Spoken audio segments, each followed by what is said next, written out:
My name's Paul Schoepp. My wife Margie and I have been members at Bethel since 2004. I guess we came back to Canada and basically raised our family here from elementary school through senior high, and pretty much an empty nest right now, although we got a couple of kids living with us with some grandchildren while they are transitioning in their housing situation. Anyway, I get to do the devotion this week, and I'm doing it about complaining. Lots to complain about, isn't there? You can complain about your job, you didn't get the promotion, you got a crummy manager, you got a crummy coworker, maybe you're a student at school. There's just so much busy work that my teacher assigns me. What value is there? Or you're at university and your professor thinks that their course is the only one that you're taking and they just stack on the work. Or at home, your parents don't listen. Your kids don't listen. Nobody cleans up around here. Cost of living. Can't believe how much lumber costs right now, or how much rent is going up. And this past pandemic year, what a bonus year for those of us who like to complain. Lots to do. Lockdowns are too tight. Restrictions are too loose. I can't go work out. I can't go to my restaurant. I can't go to my church like I used to. I haven't been able to be with my family or my friends for weeks, maybe even months. I'm so tired of virtual.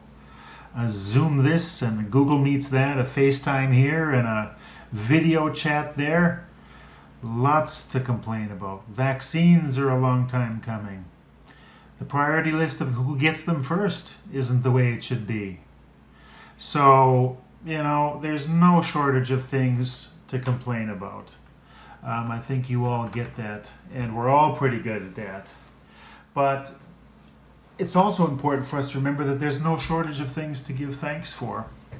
And that's something that I've been thinking about over the past months, even as I have frequently felt discontent and been a complainer myself.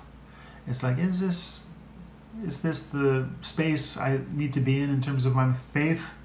So Paul's letter to Timothy comes to mind for me as a good word for those of us who like to complain, and suggests contentment as a better space for us. Let's have a listen to a portion of it from 1 Timothy chapter 6, verse 6 and following.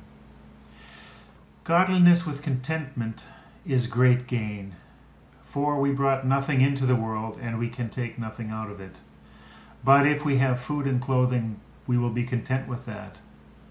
Those who want to get rich fall into temptation and a trap, and into many foolish and harmful desires that plunge people into ruin and destruction.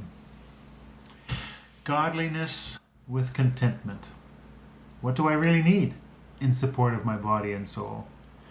About 10 years ago, I went on a trip to Kenya with some other Bethelites, and that trip caused me to reflect on that question.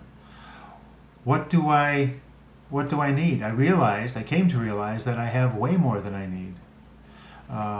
This pandemic has also caused that same kind of reflection. What do I really need? Too often I define my wants or my greeds as needs, and I get upset when they are threatened or stripped away. Food and clothing, these things I have. Work and social support to provide for that food and clothing, this also I have.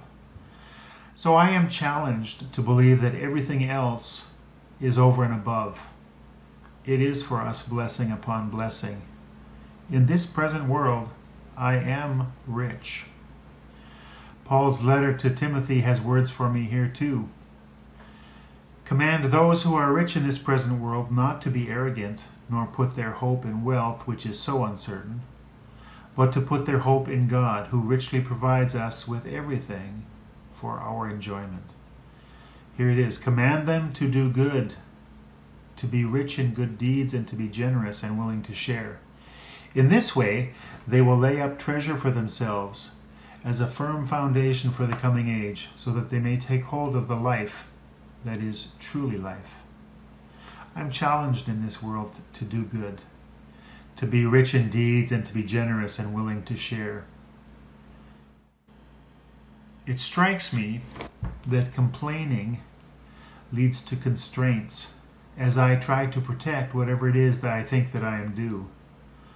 On the other hand, contentment leads to compassion and works of service. It's my prayer for myself and for you that God's Spirit would be in us and among us to mold us and shape us into the form of content and compassionate servants. Would you pray with me? Spirit of the living God, fall afresh on me. Spirit of the living